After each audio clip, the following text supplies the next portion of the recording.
Hello students of 8th standard. मराठीचं lesson 8 गिर्यारोहणाचा अनुभव ते आपण आता पाहू.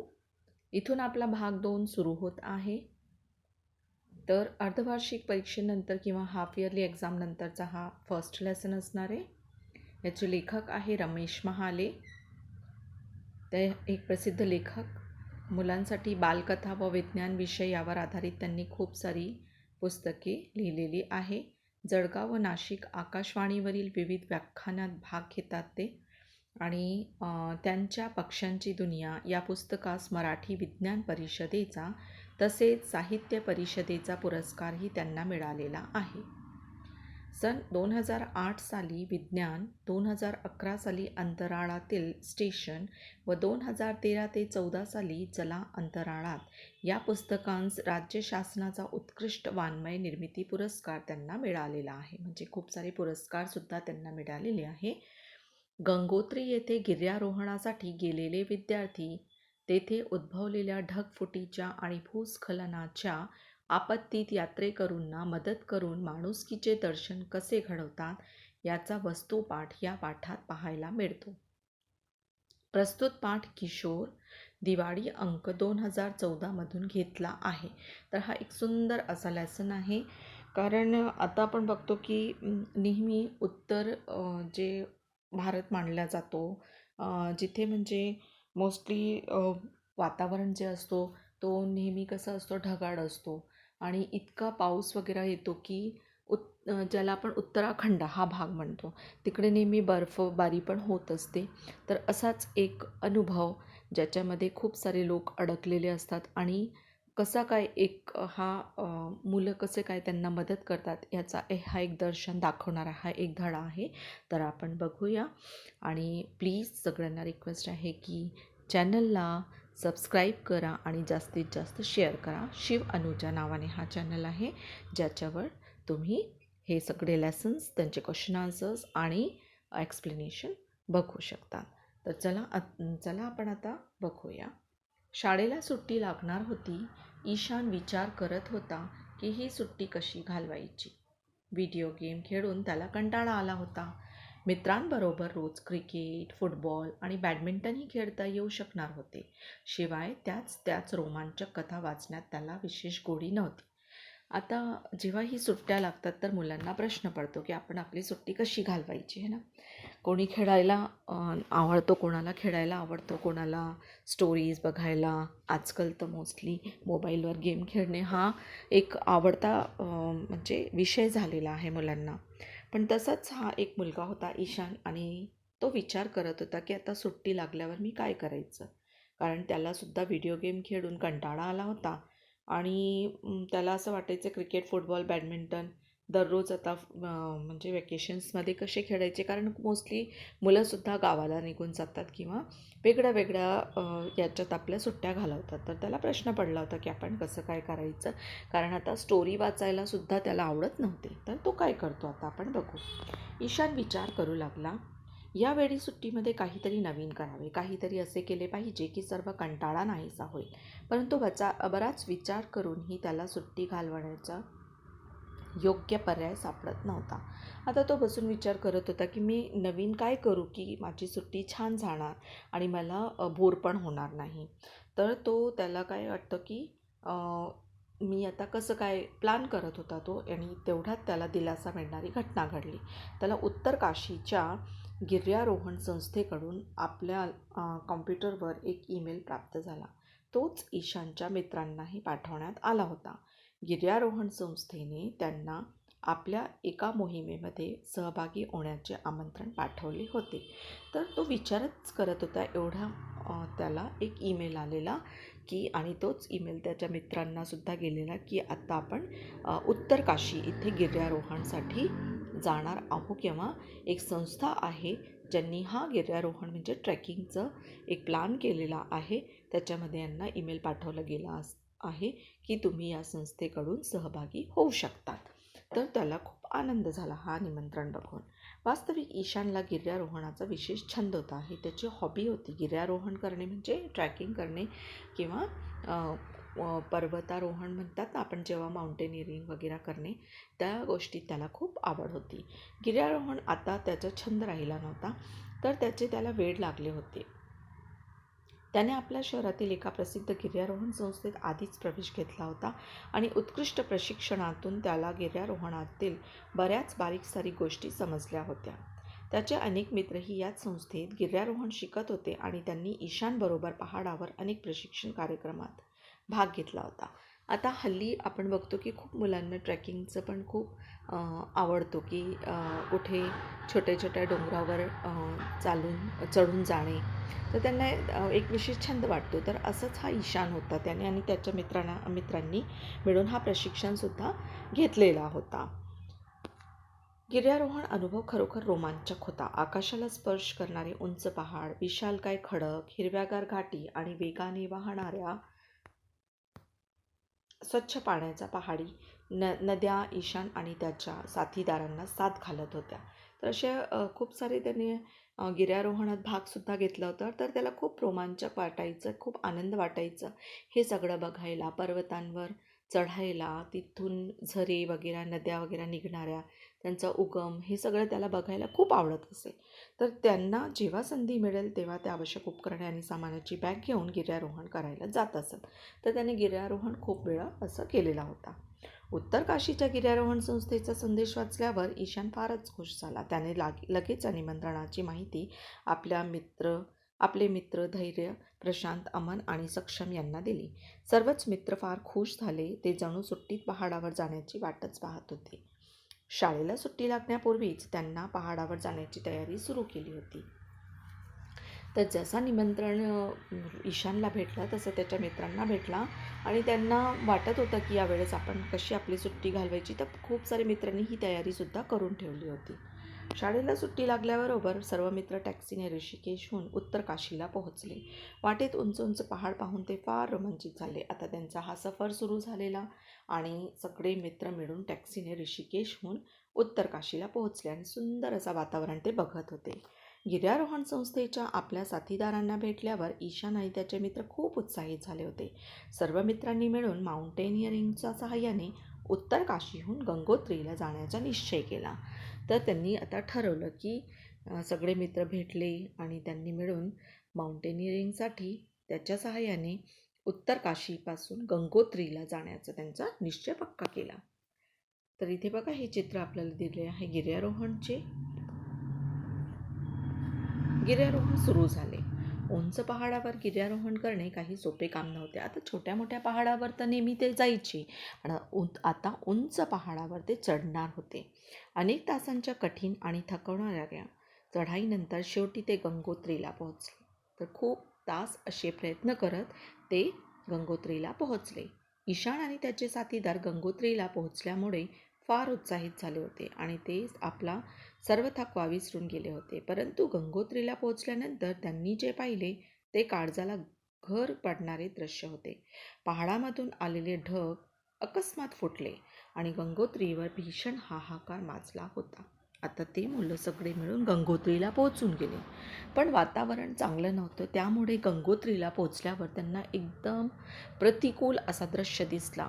म्हणजे तिकडे ढगफुटीचा अकस्मात झालेला हा म्हणजे वातावरण बघून खूप ते सगळे घाबरून गेले. कारण सगळ्यांना काळजाला घर पाडणारे दृश्य म्हणजे सगळे खूप घाबरून गेले ते दृश्य बघून. पहाडामधून आलेले ढग जे होते ते एकदम फुटले. ढगफुटी होणे म्हणजे इतका पाणी वाहणे, जसं कोणी धो धो पाऊस म्हणजे म्हणजे जसं नदी वाहते ना, तसं तो पाणी कुठून येत होता, आकाशातून येत होता. तर ही ढगफुटी झाली होती. सगळीकडे हाहाकार माजून गेला होता. पहाडामधून जे पण ढग अकस्मात फुटले आणि गंगोत्रीवर भीषण हाहाकार जे झाला, त्याच्यामुळे खूप धोकादायक असं दृश्य तिकडे निर्माण झाला. पाण्याच्या धोकादायक प्रवाहामुळे मंदिर परिसरच नव्हे तर दुकान, हॉटेल्स आणि धर्मशाळा उद्ध्वस्त करून टाकल्या होत्या. म्हणजे इतका प्रमाणावर पाणी वाहला की सगळा जो परिसर होता मंदिरचा, तिकडच्या आजूबाजूचे दुकाने, हॉटेल्स, धर्मशाळा जे सगळे उद्ध्वस्त म्हणजे होत चालले होते. बरीच घरे आणि गेस्ट हाऊस नदीच्या वेगवान प्रवाहाबरोबर वाहून गेले होते. म्हणजे इतकी ढगफुटी झाली होती की ह्या सगळ्या गोष्टी एकदम नासधूस झाले होते.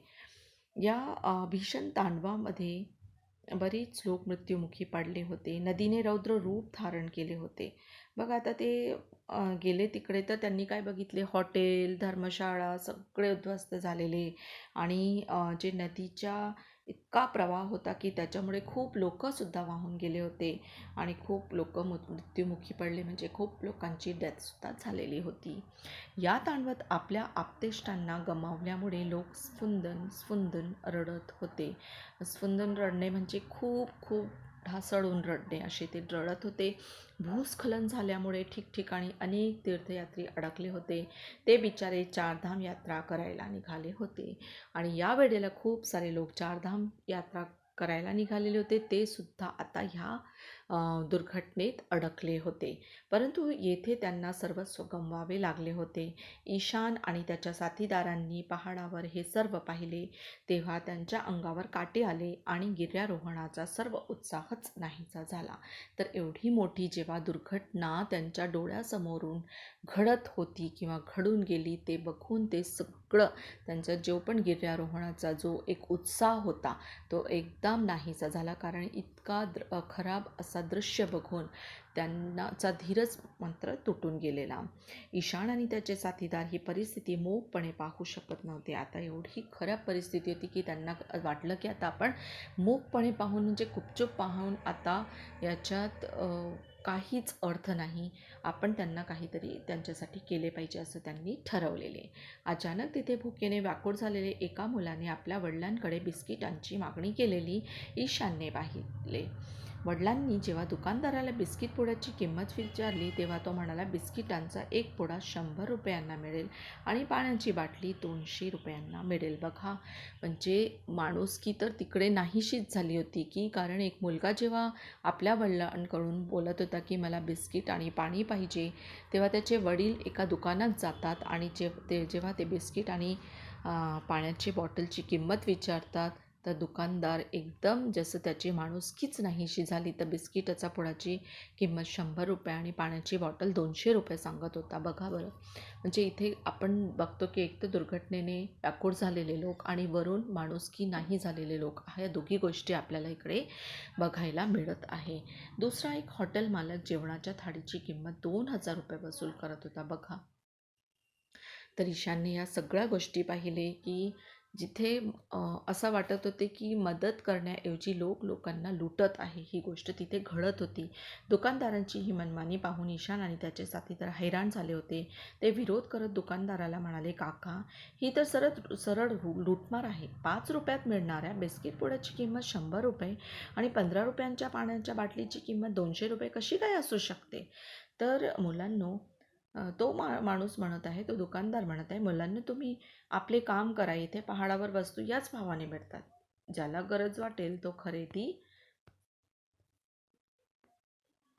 करेल. दुकानदार रागाने म्हणाला. बघा किती दुकानदाराची मनमानी इकडे चालत आहे. तो उलट त्या मुलांना सांगत आहे की इथे असंच आम्ही विकतो आणि ज्यांना गरज असेल ते घेतील असं म्हणजे तो एकदम सांगत आहे. तर हे बघून त्यांना मुलांना खूप खराब वाटले. ईशान आणि त्याचे साथीदार गप्प बसले. त्यांनी अडचणीत सापडलेल्या यात्रेकरूंना मदत केली. जखमी यात्रेकरूंवर प्रथमोपचार केले, त्यांची मलमपट्टी केली आणि औषधे दिली. बघा इथे त्याचे साथीदार ईशान आणि त्याचे साथीदार गप्प बसले कारण काही लोकांना बोलून काहीच उपयोग नव्हता.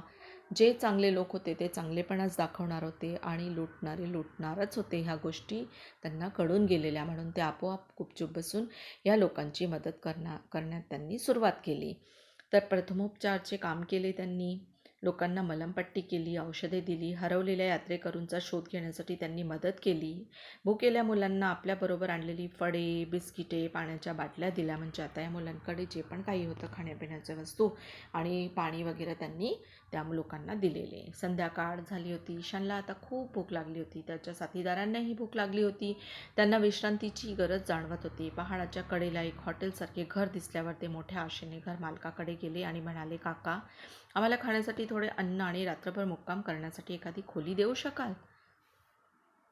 तर आता त्यांना वाटलं की चला, आता आपण थकून गेलेले आहे, आता आपल्याला सुद्धा थोडीशी अन्नाची गरज आहे आणि रात्र काढण्यासाठी निवाऱ्याची गरज आहे. ते बघून ते आता कुठे जातात, एका माणसाकडे जातात आणि त्यांना विनंती करतात की काका, आम्हाला आता थोडंसं खायला आणि राहायला जागा मिळेल का?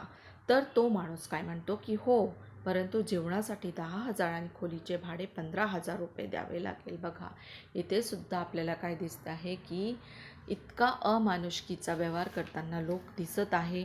तर सरळ ते सांगतात ईशान आणि त्याच्या साथीदारांना की तुम्हाला जेवणाचे 10,000 आणि खोलीचे 15,000 द्यावे लागणार. दुकानदार काहीशा रुक्ष स्वरात म्हणतो, म्हणजे तो दुकानदार म्हणजे नॉर्मल वे तर संपलीच, पण एकदम रुक्ष स्वरात तो म्हणतो की अशा तुम्हाला पैसे द्यावे लागणार. ते ऐकून ईशान म्हणाला, परंतु काका, जेवणाची ही किंमत आणि खोलीचे भाडे फार जास्त आहे. माणूस म्हणतो को मुला, जीव वाचवण्यासाठी ही किंमत तर काहीच नाही. जरा विचार कर, जर भूक लागल्यावर तुम्हाला जेवण मिळाले नाही आणि रात्रभर खुल्या आकाशाखाली झोपावे लागले तर तुमचे काय हाल होतील. बघा, उलट मुकाट्याने तो उत्तर देत आहे की जर तुम्हाला या गोष्टी, जेवण आणि निवारा रात्री भेटला नाही आणि इतकं थंड वातावरणात तुम्ही झोपले तर तुमचं काय होईल? तर त्याच्यापुढे ही किंमत काहीच नाही, असं तो त्यांना बजावत आहे. तेवढ्यात अचानक मोठा आवाज आला. ईशान आणि त्याचे साथीदार आपापसात विचारविनिमय करत होते. अचानक पहाडावरील एक घर मोठा आवाज होऊन खाली कोसळले. सर्वजण पडलेल्या घरात दाबले होते. तर ह्या गोष्टी तर चालल्याच होत्या आणि त्याच्यामध्ये एक जोराचा आवाज त्यांना ऐकू येतो आणि ते सगळे तिकडे पडतात, कारण एक घर कोसळले होते आणि त्याच घराखाली त्या घरात राहणारे लोक दाबले गेले होते. तर ईशान आणि त्याचे साथीदार सर्व काही विसरून कामाला परत लागले. त्यांना भूक, थकवा सगळा नाहीसा झाला, कारण एवढं मोठी दुर्घटना त्यांनी समोरून बघितली होती. ईशानला अशा परिस्थितीचा चांगला अनुभव होता.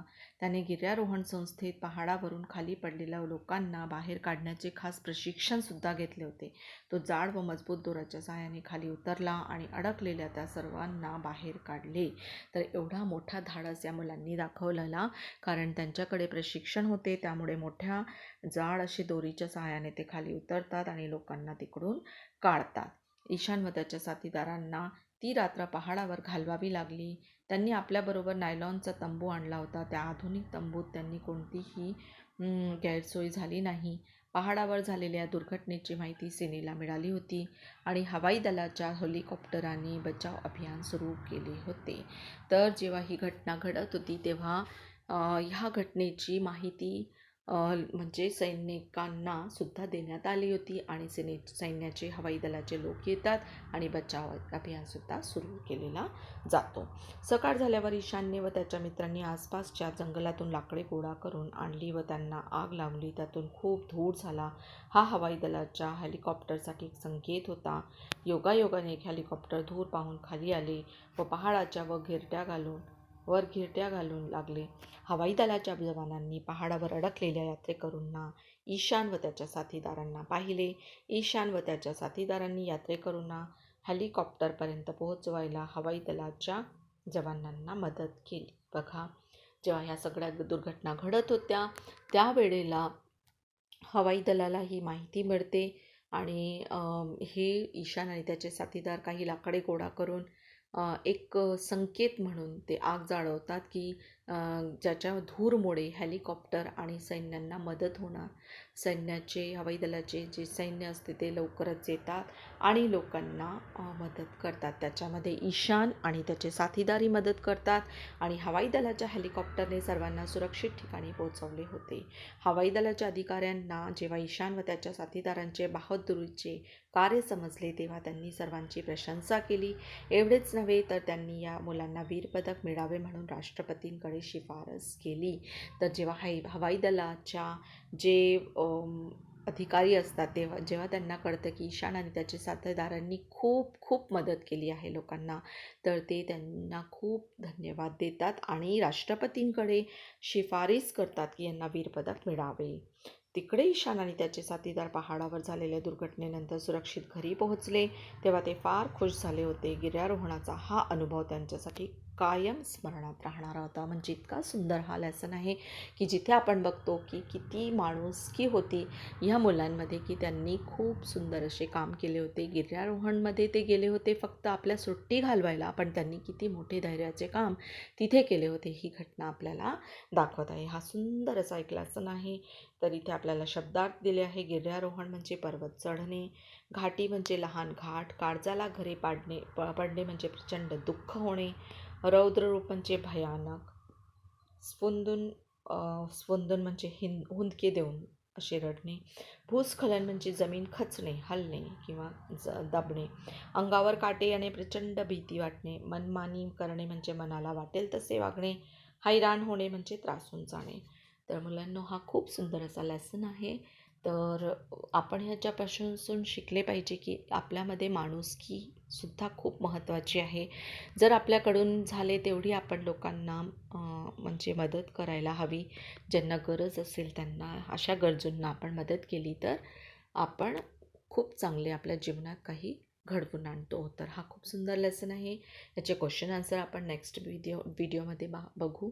तर मुलांनो, ह्या व्हिडिओला खूप छान म्हणजे असं शेअर पण करा, लाईक करा आणि सबस्क्राईब करा की ज्याच्यामुळे खूप सारे मुलांचा सुद्धा फायदा हो. Thanks for watching it.